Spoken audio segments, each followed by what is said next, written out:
una vez que se produce la fecundación, a nivel del sistema nervioso central se va a producir una serie de cambios. El primero es la formación del tubo neural, que se produce aproximadamente a los 10 a 15 días después de la fecundación.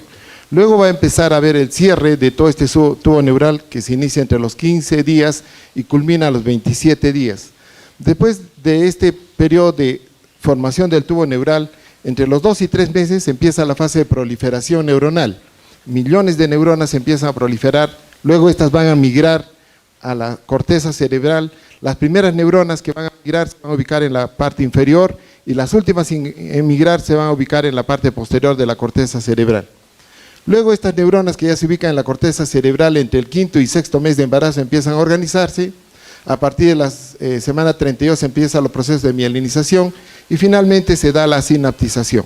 El proceso de mielinización es un proceso que continúa a lo largo de los años y parece terminar entre los 15 y 25 años. Y la sinapsis parece ser procesos que duran toda la vida. Cada vez que adquirimos un conocimiento, cada vez que estamos aprendiendo algo, se hacen nuevas conexiones cerebrales que nos van a permitir retener la información importante que estamos tratando de adquirir. No le cambiaron la pista. Se produce la fecundación, va a ocurrir una serie de cambios a nivel del sistema central, como ya lo hemos visto anteriormente. Una vez que nace el niño, nace con un cerebro que pesa aproximadamente 350, oye, me está dando el soroche, 350, 380 gramos, y va a venir una fase de crecimiento rápida que se produce en los 2 primeros años, donde el cerebro incrementa más o menos a 1000 gramos, es decir, 300% más del peso de nacimiento. Luego viene una fase de crecimiento moderado, que va de los 2 a los 5 años, en las que el cerebro va a aumentar 200, 300 gramos adicionales. Y finalmente se va a dar una fase de estabilización. Y viene una fase de estabilización en la que el cerebro aumenta aproximadamente 100 a 200 gramos. La cabeza no deja de crecer a los 5 años, sigue aumentando de tamaño, pero poco hasta los 18 años. Recién a partir de los 18 años se empieza a cerrar las suturas que tenemos a nivel craneal. Por eso es que cuando uno va a la playa y ve a un niño de 5 años o menos, va a ver un palito con una pelota encima, ¿no? Esa es la figura que uno ve. Eso es lo normal, un niño delgadito con una cabezota. Pero a medida que vamos avanzando en tamaño, en edad, el cuerpo empieza a crecer y la cabeza crece muy poco, ¿no? Esa es la fase de estabilización. Por eso es que en la publicidad refieren que el 85 a 90% del crecimiento del cerebro se produce en los 5 primeros años.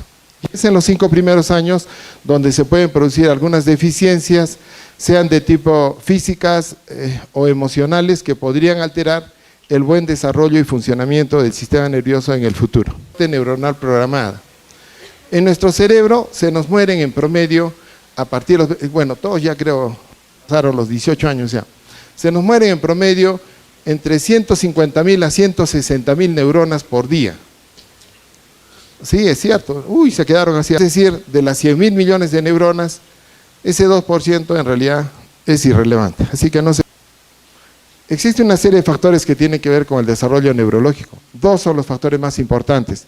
Los factores genéticos, que según este autor y otros autores, representarían el 51% de nuestra inteligencia.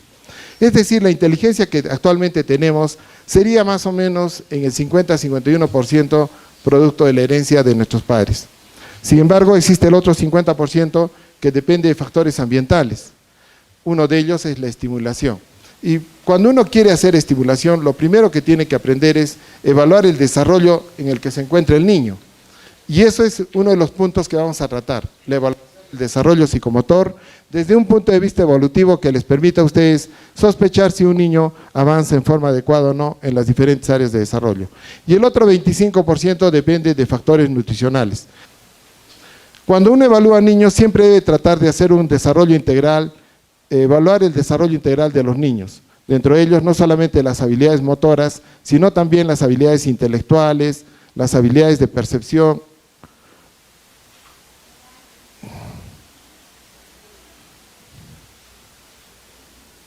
Las habilidades de percepción, y también debemos tratar de evaluar todo lo referente al estado emocional y las habilidades sociales. El área de las, lamentablemente, lo que yo he tenido oportunidad de observar y lo que me enseñaron a mí era evaluar bastante bien el desarrollo motor. y dejando de lado un poco para después del año de edad la evaluación del lenguaje y quizá la parte de la evaluación de conducta, evaluación de desarrollo socioemocional a partir de los 2-3 años. Y eso ocasiona que niños que tengan problemas en el desarrollo de las habilidades sociales, que se conocen como niños del espectro autista, que lo vamos a tratar después del break, sean diagnosticados después de los 2 o 3 años de edad. De pruebas que permiten evaluar el desarrollo de los niños, dentro de ellos está la escala de Baylor o la escala de Wechsler.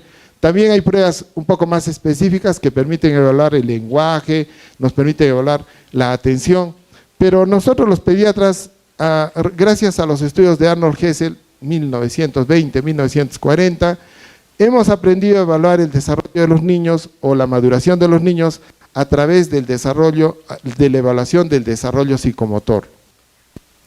El objetivo del médico pediatra que evalúa niños es sospechar que el niño tiene un problema y saber cuándo derivar. El objetivo de la evaluación del desarrollo psicomotor no es hacer diagnósticos, el objetivo es sospechar ese 10 a 15% de niños, seleccionar y derivarlos a otro profesional que sepa evaluarlos o en todo caso que sepa tratar a estos niños psicomotor. Un niño con un desarrollo psicomotor adecuado es garantía de que tiene un cerebro sano. No se requiere tomografía o resonancia magnética para decir que ese niño está bien. Se requiere solamente un examen clínico y una evaluación del desarrollo psicomotor para así constatarlo. El gran problema sería que los niños a una determinada edad se desarrollen en forma pareja. Por ejemplo, a los 6 meses de edad, lo ideal sería que un niño avance en las diferentes áreas en forma pareja. Sin embargo, eso no es así. Los que vemos niños, sabemos, y ese es un virus, los que vemos niños sabemos que los niños se desarrollan en algunas áreas un poco más adelantadas y en otras están un poco más atrasadas. Y eso es normal, porque los seres humanos no somos máquinas, somos seres humanos con habilidades y con deficiencias cognitivas. Es normal que un niño camine antes del año de edad y ese mismo niño después de los 2 años. Eso es normal. Lo importante es tratar de seguir la secuencia de desarrollo de estos niños. Se mueven de potito, otros ruedan, y otros niños en realidad un día se paran y caminan, no gatean, ¿no?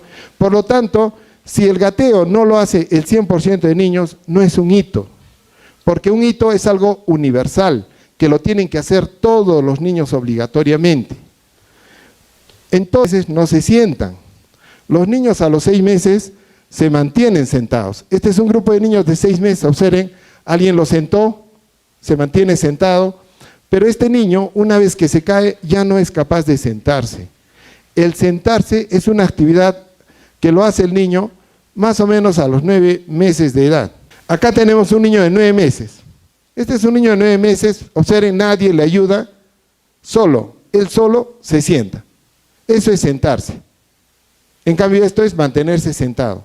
Y la mayoría de niños lo hacen a los 9 meses. Y casi el 60-70% de niños al año de edad llegan a dar sus primeros pasos solo. No, caminar nomás, no el volantín. En el momento en que se sienta solo, estamos con una edad de desarrollo de 9 meses. Cuando él se para, ya estamos con 10 meses, 11 meses. Y cuando empieza a caminar, 12 meses, y observen cómo corre, 18 meses. Las manos a los costados, los pies ya casi juntos. Eso lo hacen los niños a los 18 meses. El desarrollo motor que nosotros debemos memorizar es que los niños a los 3 meses, ¿qué hacen? Sostienen la cabeza. A los 6 meses, ¿qué deben hacer? Mantenerse sentados. A los 9 meses, sentarse. Al año de edad, caminar. Y a los 18 meses, correr. ¿Ven? Esos son los... Si yo tengo un niño de edad, viene la mamá y está preocupada porque el niño no camina, la pregunta que le tenemos que hacer es si el niño se sienta solo. Señora, ¿usted alguna vez lo ha dejado echado y lo ha encontrado sentado? Si la mamá dice que sí, ese niño está avanzando bien. ¿Por qué? Porque está siguiendo la secuencia. Pero si la mamá dice no, él no se sienta solo, y usted, señora, cuando lo sienta, se mantiene sentado, si la mamá dice que sí, entonces ese niño ya está atrasado 2 áreas. ¿Qué se tiene que hacer? En el primer ejemplo del niño que se sienta pero que no camina, es un niño que va bien, porque recuerden que el desarrollo es un poco variable en todos los niños, y por lo tanto debe ir a un programa de estimulación temprana, que lo hacen enfermeras, que lo hacen profesores o algún profesional que ha hecho algún tipo de diplomado en estimulación temprana. Mientras que el niño que va atrasado 2 o más áreas es un niño que tiene que ir a terapia física, porque el terapista físico es un profesional que ha estudiado, sin decir que tenga parálisis cerebral, o a lo mejor lo tendrá, el futuro decidirá. Lo que nosotros como médicos pediatras debemos sospechar si el niño va bien o no va bien y derivar cuando sea necesario. Existen 6 dominios cognitivos, uno de ellos es la atención, que cuando está alterada va a aparecer estos niños hiperactivos con problemas de atención. La percepción es otra función superior muy importante que nos permite interpretar las sensaciones. Existe una gran diferencia entre lo que es sensación y percepción. Para ello les voy a pedir por favor que cierren los ojos y que cuando son muy marcadas se denominan trastorno del espectro autista. El lenguaje es otra función superior que también la vamos a revisar a continuación. Y finalmente las funciones ejecutivas, que son las últimas en madurar, que se encuentran en la corteza prefrontal y que nos permiten… La función del objeto es un término muy importante en Piaget, porque nos permite saber si un objeto, aunque no lo veamos, aunque no esté en nuestra presencia, existe. Veamos este video, es un niño de 12 meses en el cual se trata de establecer si tiene este concepto de conservación o preservación del objeto. Se le muestra el objeto al niño, se le tapa y el niño busca, ¿no? Busca el objeto y lo encuentra. Este niño tiene la conservación mental del objeto totalmente desarrollada. Prueba de inteligencia más importante que un médico pediatra puede establecer o hacer al año de edad y no requiere gran cosa. Mismo ejemplo, él no tiene todavía la conservación del objeto. Observen, se le tapa el objeto, igual lo jala y no lo encuentra, ¿no? En algo le pasa en su cabecita, se distrae, quizá la imagen sale de su campo visual, lo cierto es que no completa la tarea. Este niño no tiene la preservación mental del objeto, hay que volverlo a revelar un mes después. Los niños que tienen retardo mental leve realizan esta prueba entre el 1 año y medio y 2 años aproximadamente. Los niños con retardo mental moderado después de los 2 años y el niño con retardo mental severo no lo hace. Términos. Los recién nacidos miran. Todos los niños, una vez disminuido el edema palpebral, siempre fija la mirada, y fija la mirada en la persona o en la persona que lo está examinando, o también en la mamá o el papá que lo ve. A los 3 meses se interesa. Si ustedes le presentan un sonajero, algún objeto de color, el niño va a intentar cogerlo. Si hacen esta prueba con un recién nacido, el recién nacido lo mira, pero una vez que sale de su campo visual, al recién nacido no le interesa el objeto. Ese interés por los objetos se demuestra a partir de los 3 meses de edad.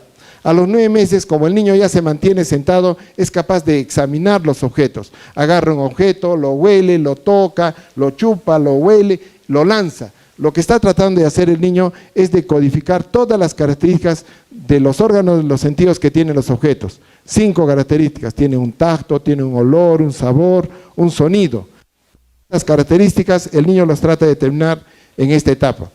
Y cuando el niño ya ha desarrollado la conservación mental del objeto, es el niño que busca. Uno le pregunta, si usted lo deja en el comedor, si usted lo deja en la cocina, ¿qué hace el niño? Doctor, gateando, caminando, saca un cajón, saca una cosa, saca otra cosa. Es porque el niño está buscando y tiene un desarrollo cognitivo adecuado. A los 18 meses los niños reconocen.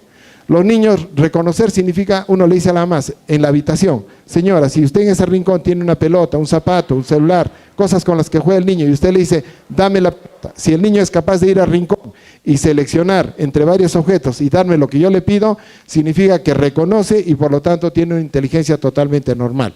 Pero a ese mismo niño, si yo en la misma habitación no tengo nada y le digo, trae tu pelota, el niño me mira, voltea y se queda ahí. ¿Por qué? Porque la memoria dinámica aparece 6 meses después. A los 2 años de edad, los niños son capaces de recordar. Es el niño que uno le dice, trae tu pelota, el niño sale corriendo, va y busca la pelota. Con una sola orden, nosotros hemos evaluado todas las funciones cognitivas superiores, porque al decirle, trae la pelota, el niño tiene que descifrar lo que significa la orden, traer la pelota. Tiene que, de su memoria estática, sacar la imagen de la pelota, un objeto redondo de color rojo, y de su memoria dinámica, recordar dónde lo dejó, en el patio. Y a través de ese movimiento, de tanto hacerse, se vuelve automático, que se conoce como praxia, el niño va, corre y trae la pelota. Si el niño es capaz de obedecer órdenes sencillas a los 2 años, es un niño que tiene una inteligencia totalmente normal.